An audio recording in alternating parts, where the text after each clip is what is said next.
നല്ല സുഹൃത്തുക്കൾ ഉണ്ടായിരിക്കുക എന്നത് എല്ലാവർക്കും ലഭിക്കാത്ത ഒരു ആഡംബരമാണ്. എല്ലാ ആഡംബരങ്ങളെയും പോലെ ഇതിനും അതിന്റെ വില നൽകുന്നവർക്ക് മാത്രമേ അത് ലഭിക്കുകയുള്ളൂ. ആഡംബര വസ്തുക്കൾ വിലയേറിയതാണ്, അല്ലേ? അതിനാൽ നല്ല സുഹൃത്തുക്കൾ എന്നത് ജീവിതത്തിൽ ലഭിക്കാവുന്ന ഏറ്റവും വലിയ ആഡംബരങ്ങളിൽ ഒന്നാണ്. നിങ്ങൾ വലിയൊരു വില നൽകേണ്ടി വരും, എന്നാൽ നമ്മൾ യാതൊരു വിലയും നൽകുന്നില്ല. അതിനാൽ നമുക്ക് ലഭിക്കുന്നത് അവിചാരിതമായി കിട്ടുന്ന സുഹൃത്തുക്കളെ മാത്രമാണ്. ഇല്ല, നിങ്ങൾ നിങ്ങളുടെ ഹോസ്റ്റലിൽ ചെല്ലുന്നു, നിങ്ങളുടെ റൂംമേറ്റ് നിങ്ങളുടെ സുഹൃത്തായി മാറുന്നു.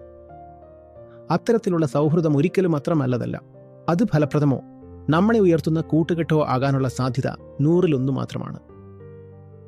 യാദൃച്ഛികമായി ഒരു നല്ല സുഹൃത്തിനെ കണ്ടെത്തണമെങ്കിൽ നിങ്ങൾ അത്യധികം ഭാഗ്യവാനായിരിക്കണം. അത് അങ്ങനെ സംഭവിക്കില്ല.